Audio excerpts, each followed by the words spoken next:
வணக்கம். தமிழகத்திற்கு மத்திய அரசு இதுவரை தந்தது ரூபாய் 14 லட்சம் கோடி. முதல்வர் என்னன்னா மத்திய அரசு எதுவுமே செய்யலைன்னு சொல்லிட்டு இருக்காரு. மகாத்மா காந்தி தேசிய ஊரக வேலைவாய்ப்பு திட்டத்தின் கீழ் தமிழகத்திற்கு இதுவரை 73,184 கோடி ரூபாய் ஒதுக்கப்பட்டுள்ளது. பிரதமரின் கிராமப்புற சாலை திட்டத்தின் கீழ் இதுவரை 8,133 கோடி ரூபாய் செலவில் 15,816 கிலோமீட்டர் சாலைகள் அமைக்கப்பட்டுள்ளன.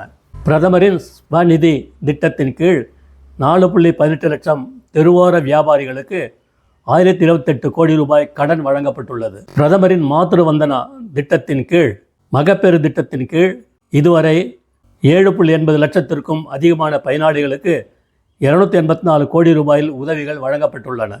தூய்மை பாரதம் திட்டத்தின் கீழ் 61 லட்சம் வீடுகளுக்கு கழிப்பறை வசதிகள் செய்து கொடுக்கப்பட்டுள்ளன. சூரிய சக்தி மின் நிலையம் அமைக்க மானியம் வழங்கும் திட்டத்தின் கீழ் 335 கோடி ரூபாய் நிதி உதவியுடன் 48,652 சூரிய சக்தி மின் நிலையங்கள் அமைக்கப்பட்டுள்ளன. 7,000 கிலோமீட்டர் நீள தேசிய நெடுஞ்சாலைகள் அமைக்கப்பட்டுள்ளன. தமிழகத்தில் 77 ரயில் நிலையங்கள் அம்ரித் பாரத் திட்டத்தின் கீழ் மேம்படுத்தப்பட்டு தலா 9 வந்தே பாரத் ரயில்கள் அம்ரித் பாரத் ரயில்களும் வழங்கப்பட்டுள்ளன. சென்னை மெட்ரோ ரயில் 2ஆம் கட்ட திட்டத்திற்கான 8,000 கோடி ரூபாய் ஒதுக்கப்பட்டுள்ளது.